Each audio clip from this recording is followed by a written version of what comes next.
31ને લઈને હવે ગણતરીના દિવસો જ બાકી રહ્યા છે ત્યારે 31ની ઉજવણીને લઈને થરાદ પોલીસે સરહદી વિસ્તારોમાં કડક સુરક્ષા ચેકિંગ હાથ ધરવામાં આવ્યું। ત્યારે જો વાત કરીએ તો રાજસ્થાનને જોડતી વાવ થરાદ આંતરરાષ્ટ્રીય ચેકપોસ્ટ પર સઘન ચેકિંગ પોલીસ દ્વારા હાથ ધરાયું હતું। ત્યારે છેલ્લા 3 દિવસમાં પોલીસને મોટી સફળતા મળી હતી, જેમાં વિદેશી દારૂ અને વાહનો સહિત કુલ રૂપિયા 1.11 કરોડનો મુદ્દામાલ જપ્ત કર્યો હતો। ત્યારે પોલીસ અધિક્ષક અને થરાદ ડીવાયએસપીની સૂચનાથી વિશેષ ડ્રાઈવ શરૂ કરવામાં આવી છે।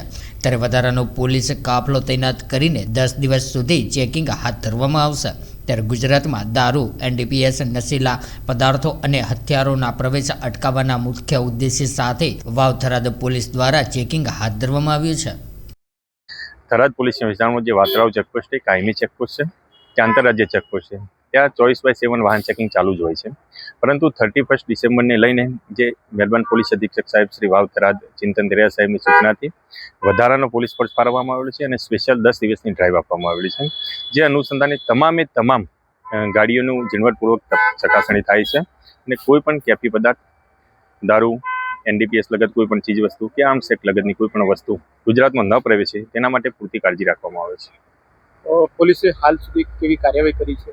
પોલીસે હાલ સુધી સળંગ 3 દિવસ એક ગાડી જે કવરિંગમાં વિદેશી દારૂનો મુદ્દામાલ ઝડપી પાડ્યો છે, જેમાં 300 પેટી જેટલો મુદ્દામાલ છે, અંદાજિત 33 લાખનો મુદ્દામાલ અને કુલ 1,11,00,000નો મુદ્દામાલ ઝડપી પાડી 3 કેસ કરવામાં આવેલા છે। 5 આરોપીની અટકાયત કરવામાં આવેલી છે।